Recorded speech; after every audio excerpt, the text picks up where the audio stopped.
if you read the ahadith about the reward and the virtue of these days, you would see that Rasulullah ﷺ, who is the most eloquent person ever, used words about these days that he never used about any other days.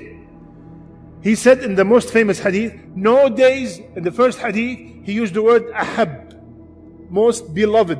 No amal is most beloved to Allah than the a'mal, than the righteous deeds done in these 10 days.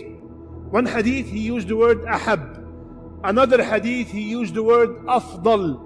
Another hadith, he used the word a'zam, greater, more superior, about the a'mal al-salihah done in these 10 days. I want you to feel what's coming up. I want you to feel it. Ma min ayyam, no days, open.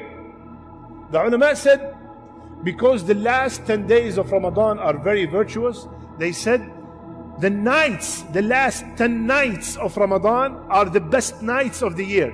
But daytime, that the first 10 days of Dhul Hijjah are better in the daytime than the last 10 days of Ramadan. Another reason that these 10 days are precious is that they have Arafah in them. Yawm Arafah, the day that Allah subhanahu wa ta'ala boasts to the angels about all the people in Arafah, and He tells them, look at my slaves coming from everywhere, asking me. Tell them I've forgiven everything, subhanallah. May Allah forgive all our sins. In these days also, the best day of the year, the hadith of Rasulullah sallallahu alaihi wasallam, the best day of the year is Yawm al-Nahr, Eid al-Adha. The hadith said the best day of the year is Yawm al-Nahr, the day of Adha. Now Arafah is big, but if you ask, according to the hadith, the best day of the year is Yawm al-Nahr. So it is included in these 10 days also. Comprehend this hadith that Rasulullah ﷺ said that my a'mal will be on hold. When Monday and Thursday the a'mal are presented to Allah subhanahu wa ta'ala, everything will be lifted except the people who have shuhna. They have fight with each other. They do not speak to each other. Their a'mal are on hold. So I worked so hard in the 10 days of the Hijjah. I fasted.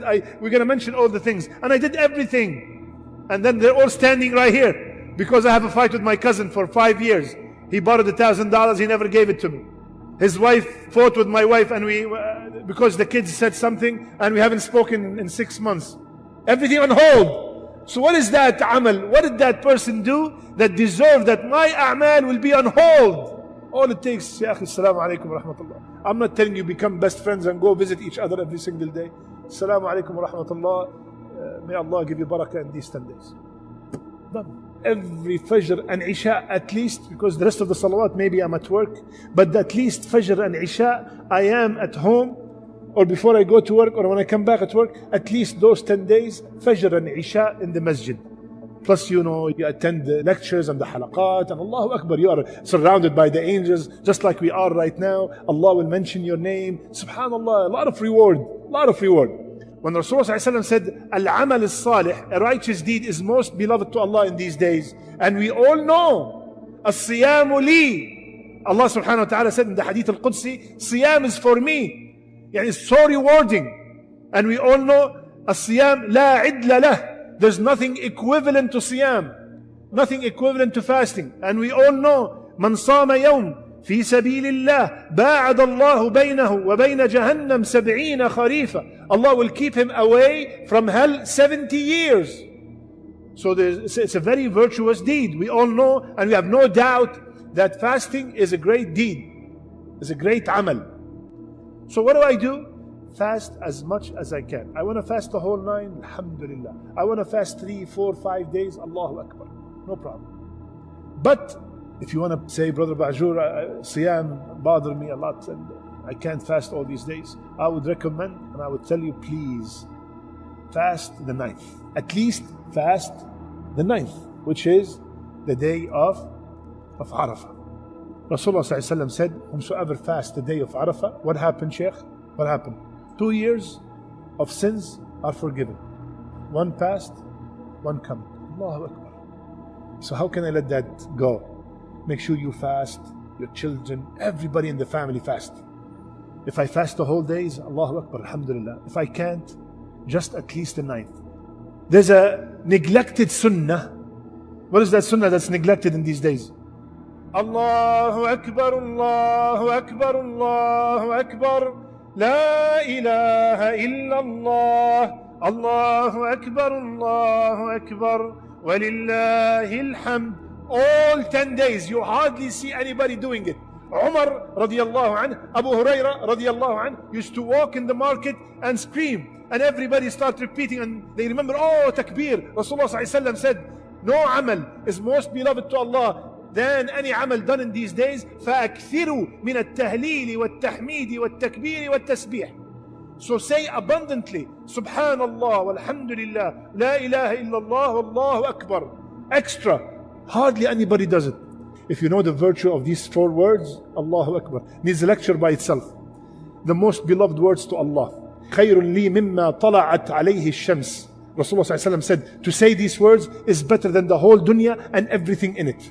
And the most beloved words to Allah subhanahu wa ta'ala. And Rasulullah ﷺ, once he was holding a branch with leaves, and he shook it, and the leaves started falling. He said, you see how the leaves are falling? They said, yes, Ya Rasulullah. He said, when you say Subhanallah, walhamdulillah, wa la ilaha illallah, Wallahu Akbar, all your sins will fall, just like the leaves are falling from this branch. So how can I waste? Does not even need wudu. Subhanallah, alhamdulillah, la ilaha illallah, Allahu Akbar. All the time. Some of us are going to Hajj this year, which is the best amal ever to be done in these 10 days. But some of us cannot go for one reason or another. They cannot afford it financially. Some people cannot afford it physically, and they could not go. I could not go to Hajj, but I can get the ajr of Hajj. Alhamdulillah Rabbil Alameen, we've been practicing this sunnah in this masjid every Sunday. Every Sunday, we sit down, we pray Fajr in Jama'ah, we have a small halaqah, and we stay till Shuruq, and we pray 2 rak'ah. Rasulullah ﷺ said, Man salla al-Fajr fi Jama'ah. First condition. My brothers, you pray Fajr in Jama'ah.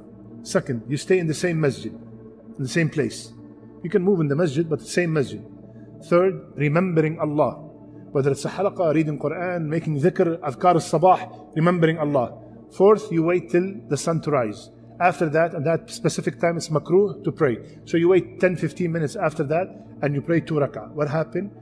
Hajj and Umrah, tamma, tamma, tamma. Allahu Akbar. The reward of Hajj and Umrah without spending a penny, without leaving your family, without leaving your town, without leaving anything. Hajj and Umrah. So why don't I have 9 Hajj? 9 Hajj these days. Look, akhi, aim high, aim high. And for the sisters, I don't want the sisters to think that we will not get the ajr of Hajj and Umrah. One of our ulama was asked, and Allah subhanahu wa ta'ala is all adl, He's the just.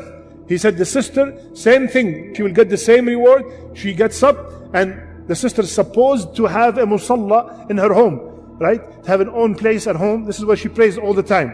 So if the sister gets up for Fajr and she stays in her musalla, remembering Allah till Shuruq, and she prays 2 rak'ah, Allah subhanahu wa ta'ala did not make this amal only for the men. No. Man amira salihan min dhakarin aw untha. Male or female. So inshaAllah ta'ala, sister will get the same reward. Now, we come to a very important amal. Sadaqah. Charity. We all know the virtue of charity. Infaq fi sabilillah. Wallahi ya akhwan, expenses, first beginning of the month, insurance, mortgage, all kinds of stuff. Allah ya akhwan, the sadaqah is the only thing that you deposit here and you withdraw in the akhirah. Such a great. The only money that you will take with you is your sadaqah that you gave. The rest of the money is going to stay and be going to be wasted by your children. This, I'm investing now for the akhirah. Find the family. You know, the Eid comes and some of our family members do not have new clothes, do not even have food to eat. So subhanallah, when I send that $50, $100, whatever it is, whatever you can afford, لا يكلف الله نفسا إلا وسعها, whatever you can afford, every single day a sadaqah. On your way out at the masjid, $10. Don't let a day pass by without giving a sadaqah, $1, whatever you can, with the intention. The reward is not by the amount, the reward is by the intention. Allah knows that I can't afford what you can afford, and he can't afford what she can afford. Allah knows, but Allah knows that you are trying your best to please him. This is what matters. Qiyam al-Layl. Qiyam al-Layl. When does Qiyam al-Layl start? Qiyam al-Layl start after Isha. You finished your Isha, you finished the Sunnah of Isha, then after that you decided, I want to pray 2 rak'ah Qiyam. Is that considered Qiyam? Yes. It's Layl. You finished all your duties, now you want to pray Qiyam. The best Qiyam is the last part of the night, which is before Fajr. Fajr, let's say 5:35, whatever, 5:15, 5 o'clock. I get up and I pray 2 rak'ah, 4 rak'ah, whatever you can handle. Keep in mind, every amal is multiplied in these days. Allah subhanahu wa ta'ala, in one of the hadith, he said, he left the comfort of his bed, the beauty of his wife, and he got up to pray for me. Allahu Akbar. So this does not go to waste. So ya akhwan, 2 rak'ah. Either before Isha, before you sleep, or when you get up before Fajr. This is when Allah descends to the first heaven in a way that befits His Majesty. And He's asking, what do you want so I can give you? What do you want, ya akhi? You want Jannah? You want righteous children? You want a good husband? You want money? You want forgiveness? What do you want? Allah is asking. And me and you are snoring. So ya akhwan, please, a lot of people do not know the weight of these 10 days. Do not belittle the amal, the small amal that you do. Send something. You never know who's going to benefit from it. A lot of people are aware of Ramadan. Everybody knows about Ramadan. But when these days come, not too many people know. So may Allah subhanahu wa ta'ala keep us alive to witness these days. And may Allah subhanahu wa ta'ala make us from the people in these days to work their best, inshallah. Siyam, Qiyam, Sadaqat, Qur'an, everything, inshallah.